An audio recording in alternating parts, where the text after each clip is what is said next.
Alors, où on en est de la PAC aujourd'hui? Pour la viticulture, je vais aller vite. Déjà, il y a eu un blocage dans la négociation. Tu l'as évoqué, parce qu'on n'est pas d'accord entre le Conseil. Donc, un peu de mots, c'est difficile, du coup, l'exercice. Hein. En fait, comment ça fonctionne la PAC? Rapidement, il y a trois institutions qui sont acteurs de la PAC. Il y a ce qu'on appelle il y a deux co-législateurs. Il y a le Conseil européen, ça c'est les ministres donc, de l'agriculture donc, des 27 États membres, d'accord. Et puis il y a le Parlement européen. C'est la commission agricole du Parlement européen. On est 705 députés européens. La commission doit faire autour de 200 membres. Je ne sais pas compter ça précisément, voilà. Et dans ces 200 membres-là, il y en a qui travaillent sur les rapports. Bref, donc ça, on appelle ça les deux co-législateurs, ceux qui font la loi européenne. Conseil, ministre, Parlement, vos représentants. Et à côté, avec nous, on a ce qu'on appelle une entité, une institution qui s'appelle la Commission européenne, qui est une commission d'experts européens. Ils sont experts dans tous les domaines, il n'y a pas que l'agriculture, mais ils sont dans l'industrie, dans l'environnement, dans l'agriculture, dans la culture, etc., etc. C'est un petit peu comme des ministères, si vous voulez, au niveau national. Et donc, en fait, comment ça se passe? La Commission européenne, c'est sa mission, je ne vais pas entrer tout dans le détail, mais je suis obligé de vous dire ça pour comprendre ce qui va suivre. Elle commet une évaluation de la PAC actuelle, puisque la PAC c'est tous les 7 ans, depuis maintenant 57 ans précisément, ou 59, parce que les années passent. Elle fait l'évaluation de ce qu'elle a généré la fois dernière, et moi, elle essaie, à travers l'évaluation, de voir ce qui va, ce qui ne va pas, en gros, pour faire vite. Donc déjà, de mon point de vue, l'évaluation n'a pas été faite correctement. Ça, c'est un sujet d'ordre plus politique, mais je vais essayer de ne pas faire de digression. Sur cette évaluation-là, la Commission européenne, c'est son rôle, l'exécutif au niveau européen, elle va produire ce qu'on appelle, on appelle ça une communication. C'est un texte, voilà, au niveau européen, qui va donner les grandes lignes de la future politique agricole commune. Sur ce texte-là, sur cette communication-là, le Parlement européen se saisit de ces orientations voulues par la Commission européenne, et le Parlement va produire ce qu'on appelle un rapport d'initiative. Là, c'est un peu compliqué. C'est un rapport qui va dire, voilà, mais nous on est critiques, on n'est pas d'accord avec ce que vous dites, on voudrait justement une PAC plus près du territoire, plus près des gens, on en a marre des aides à la surface qui ne font qu'agrandir l'exploitation, et on ne tient pas compte du revenu des agriculteurs, des difficultés des zones, etc., etc. Bon, bref, et on fait des comptes de proposition. Sur ces deux textes-là, la Commission européenne, c'est son rôle, elle va produire le texte de loi. Voilà, elle dit, voilà, j'ai entendu ce que vous avez dit, et donc je fais une proposition de texte de loi, ce que j'appelle le texte martyr. Donc, et ça, c'est un texte, voilà. Et donc ce texte-là, il arrive au Parlement européen, il arrive au Conseil européen. Je vais essayer de ne pas vous perdre trop, mais pour comprendre. Et donc là-dessus, on va amender par voie d'amendement, le Parlement et le Conseil modifient ces textes, dans tous les secteurs. D'accord? Et en fait, on arrive à un travail où on a une feuille, elle est plus blanche, celle-là, mais on a une feuille blanche, voilà, celui-là je ne vais pas le montrer parce que j'avais pris, voilà, on a une feuille blanche et en fait on appelle ça, ça s'appelle comme ça, un document 4 colonnes, vous pouvez comprendre.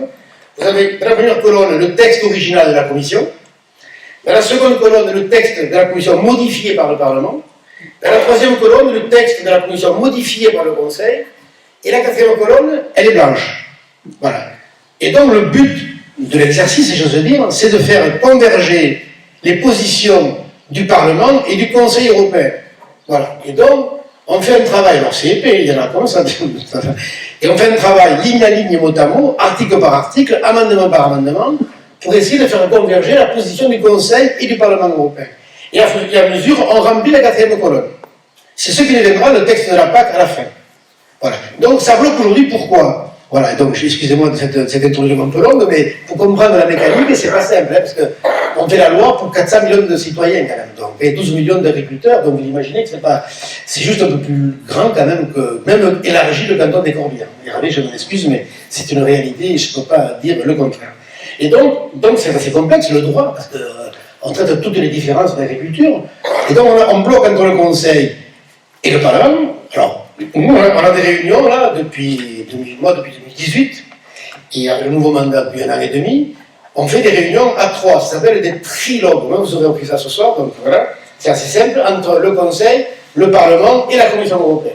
Et donc on passe au filtre, moi je suis responsable d'un rapport, d'un des aspects de la PAC, je vais le dire, et donc on passe tous les textes, ligne à ligne, mot à mot, donc voilà.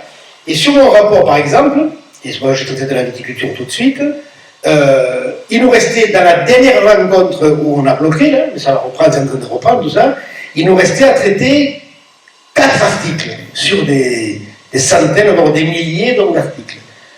Un article sur le sucre, c'était l'intervention du sucre, bon, je ne vais pas rentrer dans le détail, voilà. Un article sur les paiements à perte, je ne vais pas rentrer dans le détail.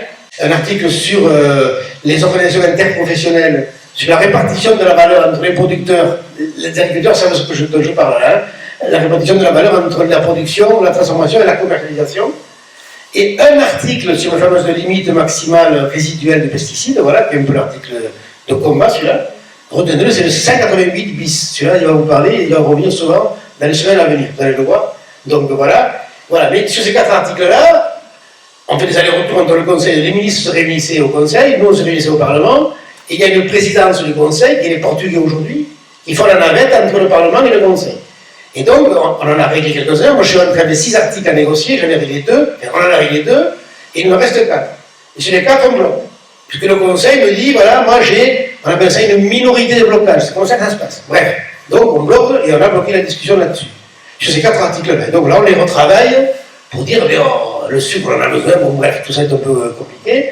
Qu'est-ce qu'on a obtenu? Alors, il y a une règle d'or au niveau européen, c'est que tant que tout n'est pas réglé, rien n'est réglé. Mais déjà, on a obtenu beaucoup, mais tant qu'on n'est pas au bout, si vous voulez, il n'y a rien qui est opérationnel. Mais pour le secteur de la viticulture, parce que tu m'interroges, on a négocié donc, et réglé, et c'était la position du Parlement, d'autoriser les autorisations de plantation jusqu'à 2045.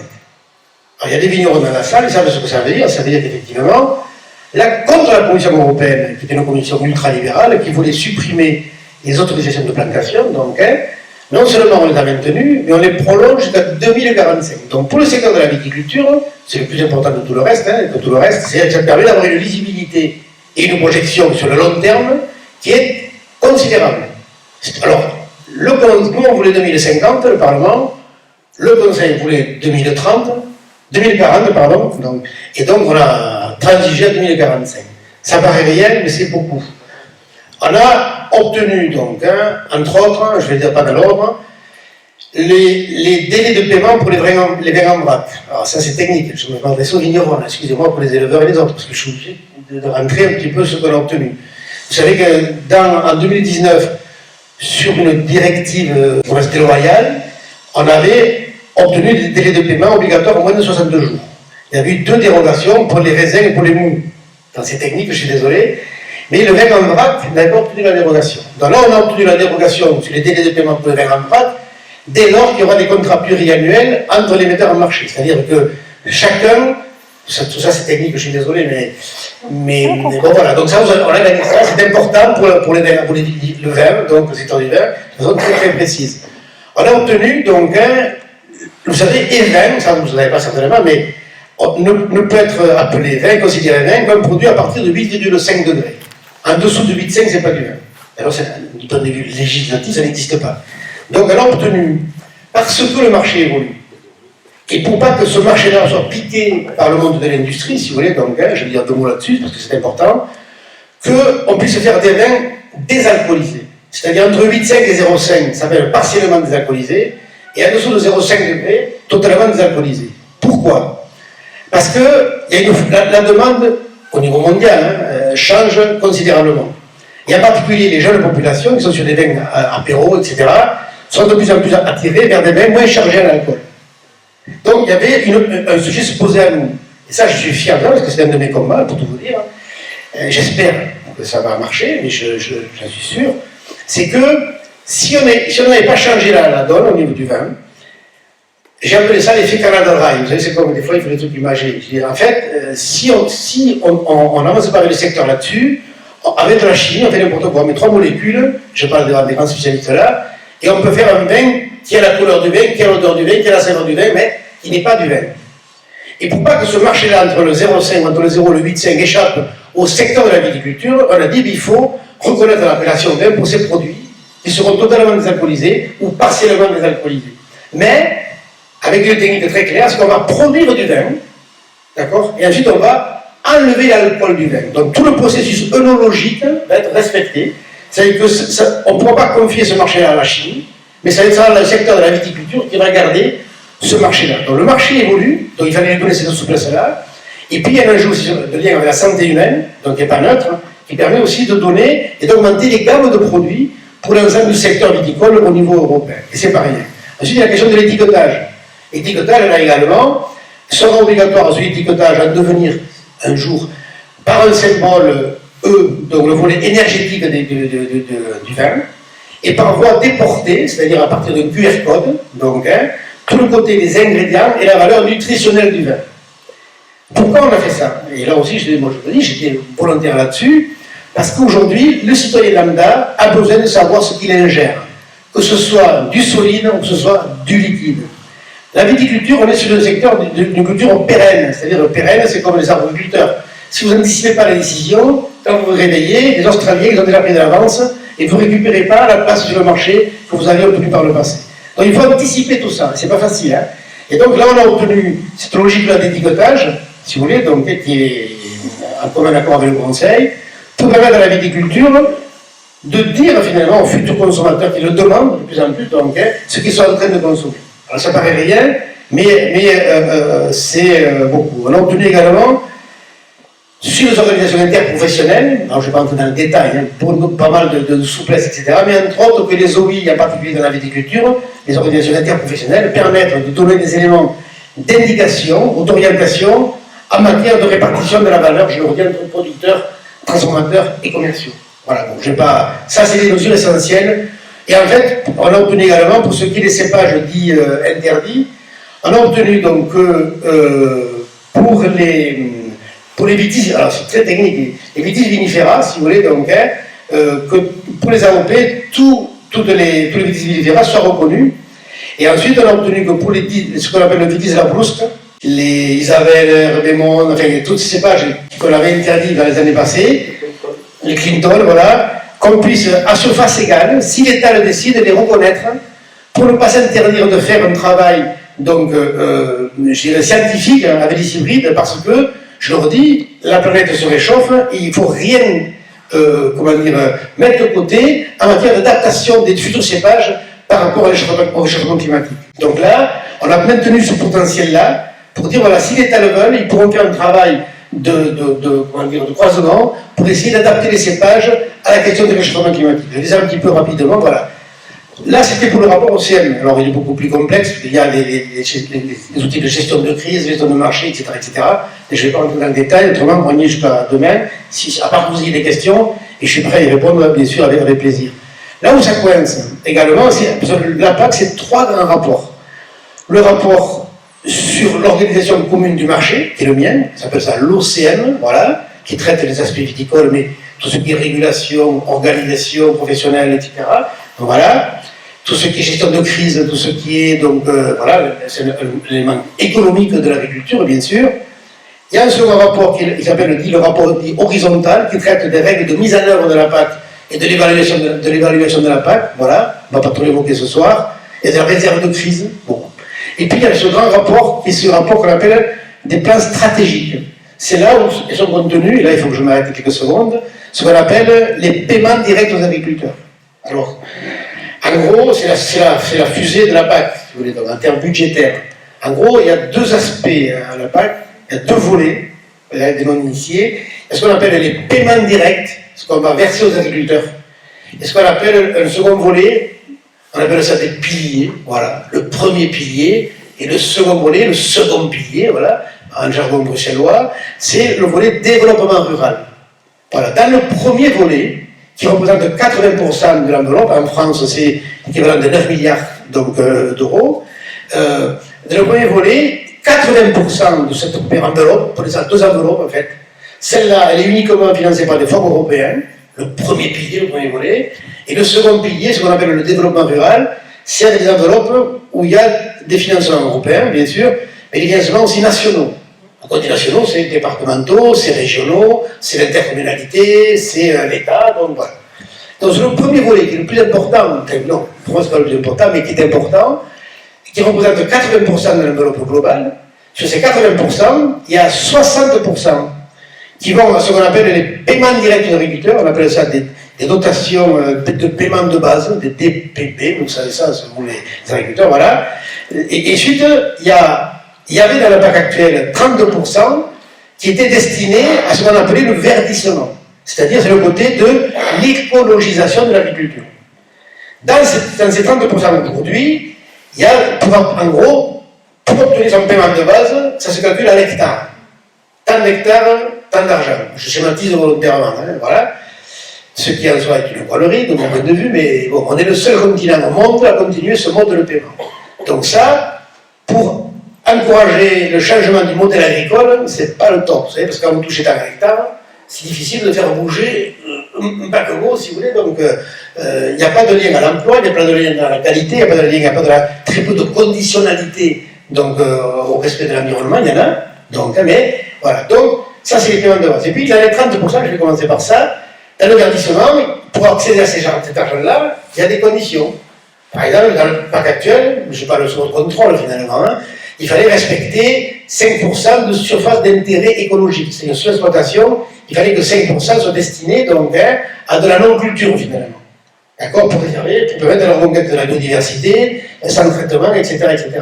Il y avait également, donc, de mémoire maintenant, le respect des prairies naturelles. Il fallait, je peux peut-être les taux, etc., tant de taux sur l'exploitation de prairies naturelles. Il y avait un troisième critère, j'ai oublié pour tout vous dire, donc, hein, pour pouvoir rentrer dans ces 30%-là. Mais là où il y a un conflit aujourd'hui, c'est que la PAC, en fait, il n'y a rien qui change globalement, la structure générale. C'est pour ça que je vote contre moi depuis 2018, pour tout vous dire, parce que je pense que ce n'est pas à la hauteur des enjeux, mais là n'est pas la question, n'est-ce pas? Là, on passerait de 32%, où le Parlement dit, nous on voudrait garder 32% pour le volet écologisation de l'agriculture, et le Conseil européen, les ministres disent, nous on voudrait mettre 20%. Et donc là, il y a... ça discute, parce que ce n'est pas 30% de 10 balles, hein, c'est des sommes conséquentes. Et donc, moi, ce que je comprends, alors bon, on serait d'accord, mais moi, ce n'est pas mon rapport directement, mais je vous le dis en tant que, parce que je suis ça quand même de près, on serait d'accord pour un compromis, ça paraît bête de dire à 25%. Entre 30 et 20, c'est 25, mais c'est des sommes considérables. Ce sur quoi je suis un peu surpris, moi, mais ça me regarde personnellement. Mais, ce que dit le dans là-dessus, on serait d'accord, Conseil et Parlement. Voilà une des raisons du blocage au niveau européen. Pourquoi il y a blocage? Parce que le Conseil dit d'accord pour 25%, mais on voudrait mettre un plancher à 18%. C'est-à-dire qu'en gros, si dans un État, on ne consomme pas au-delà de 18%, mais entre les 18 et les 25%, vous voyez, donc, hein, on peut le remettre dans les paiements directs aux agriculteurs sans aucune conditionnalité. En gros, on le remet dans le versement à l'hectare. Donc, adieu l'écologisation de l'agriculture. Donc on passerait, si on écoute le Conseil, si vous voulez, de 32% aujourd'hui du budget à 18%. C'est ça la réalité. Et nous trouvons, nous, en tant que Parlement, que la différence est trop importante. D'autant qu'entre la dernière PAC et aujourd'hui, j'ai dit tout à l'heure, on a voté des grands textes d'orientation, le Green Deal, le Pacte vert, qui nous oblige à arriver à un continent neutre en carbone en 2050. On a voté ce qu'on appelle la stratégie biodiversité, la stratégie farm to fork de la ferme à la fourchette, où là on pose des objectifs à atteindre précis. 50% de réduction des pesticides, 25% de bio, réduction des antibiotiques, etc., etc. Et pour y parvenir, il faut bien qu'on mette des moyens pour y parvenir. Autrement, on n'y parviendra jamais. Donc là, il y a un conflit. Et nous, on dit, le Parlement, on pourrait aller jusqu'à 22, c'est des pourcentages, mais c'est des sujets qui nous prennent des heures et des heures et des heures hein, pour savoir ça. Donc voilà. Voilà, ça c'est un premier point de conflit. Le second point de conflit, donc ça c'est arrivé. Voilà, donc bien sûr on est là-dessus. Second point de conflit, c'est ce qu'on appelle justement les bonnes, les PCAE, bonnes conditions environnementales, économiques et environnementales. C'est des éléments qui conditionnent le paiement de base, comme 60%. Donc on dit par exemple, il y a des questions sur la rotation. Est-ce qu'on va avoir de la rotation de culture, c'est-à-dire changer chaque année, mais c'est technique tout ça, je vous demander un truc impossible à faire de façon pédagogique, je suis désolé, mais changer chaque année de culture sur une parcelle, si vous voulez, donc, hein, ou la diversification des cultures, qui est de dire, écoutez, on autorise qu'il y ait une culture diverse, non pas à la parcelle, mais sur l'exploitation. Alors, pour ce qui est du point de vue agronomique, je vais prendre dans le détail, c'est pas les mêmes significations. Donc là-dessus, le Conseil européen veut de la diversification, permettre une plus grande souplesse dans la diversification des cultures, et le Parlement européen je ne dis pas moi forcément, mais quoique, sont plus sur la question de la rotation. Pour régénérer les sols et retrouver donc l'équilibre des sols, si vous plantez la même culture tous les ans sur votre même terre, vous appauvrissez votre sol. Ça, même si vous avez fait agronomie, tout le monde peut l'entendre. Donc, alors le conseil nous dit, vous savez que, ben, vous savez peut-être pas, mais entre les grandes cultures, entre les cultures, on met ce qu'on appelle de l'interculture. Voilà. Et donc, eux, ils veulent que l'interculture soit considérée comme une rotation. Bon, bref, c'est des détails un peu techniques et tout ça, mais donc là, on est sur des conflits, sur des questions comme ça. On va être sur des conflits sur ce qu'on appelle la redistribution, qui est c'est technique tout ça, qui est des crédits qui soient réaffectés aux plus petites exploitations. En gros, en France, la dernière fois, on avait dit jusqu'à 52 hectares, c'est la moyenne des exploitations en France, on pouvait redistribuer, si vous voulez, une partie, prendre le plus gros pour redonner au plus petit. Voilà, c'est un peu, voilà, pour faire un peu vite. Et donc là-dessus, on n'est pas d'accord sur le niveau, les seuils, donc entre le Conseil et le Parlement. Voilà. C'est des points de blocage comme ça qui nous bloquent pour le moment, donc sur le volet environnement, sur le volet de la conditionnalité, si vous voulez, donc, et sur le volet de la répartition de l'enveloppe. Voilà. Mais, là on est en la reprise des négociations, j'ose espérer qu'avant la fin du mois de juin, on tranche. Et puis il y a un élément qui vous concerne directement, c'est la question de l'ICHN, dans l'indemnité compensatrice sur handicap naturel. Ici, vous êtes dans une zone de montagne et vous bénéficiez de l'ICHN. Et là, pour le coup, moi je suis d'accord avec le Conseil, et pas avec le Parlement, mais là c'est une discussion, où le Conseil dit on veut reconnaître l'ICHN pour 60% de sa prime, donc, en disant l'ICHN, elle est par essence écologique, voilà, puisqu'elle traite ici, comme on fait du pastoralisme, mais moi je ne connais pas d'autres modes agricoles, si vous voulez, meilleurs que le pastoralisme en matière d'écologie. Voilà. Donc, et moi j'avais déposé un amendement, je me suis fait retoquer, pas de beaucoup, je voulais que l'ICHN soit reconnu à 100% pratique environnementale. Alors pourquoi? Je vous fais un exemple, je serai très vite là-dessus, c'est que quand vous avez une assiette, vous mangez votre plat, si vous voulez, donc, hein, c'est un agro qui m'a appris ça, pour tout vous dire, et quand vous avez fini l'assiette, il n'y a plus rien. En pastoralisme, quand vous gérez le pâturage, si vous voulez, quand les troupeaux pâturent, si vous voulez, en fait, l'herbe repousse plus densément. Et donc, on est vraiment, en termes d'écosystème, c'est l'exemple même de ce qu'il faudrait faire pour toutes les agricultures, pour faire vite et en résumé. Et donc, moi j'étais pour accompagner l'ICHN en zone de montagne et en zone de pastoralisme pour 100%. Donc là, le Parlement dit qu'il faut qu'ils soient reconnus pour 40%, on est sur les pourcentages, je suis désolé, et le Conseil dit qu'il faut que l'ICHN soit reconnu pour 60%. Moi, je plaide pour 60%. Peut-être qu'on arrivera à 50%, mais ça va vous impacter directement. C'est-à-dire qu'on se bat pourquoi aujourd'hui? Pour que ce qui avait été gagné la dernière fois par rapport à des zones difficiles comme les nôtres, nous ne perdions pas de chemin.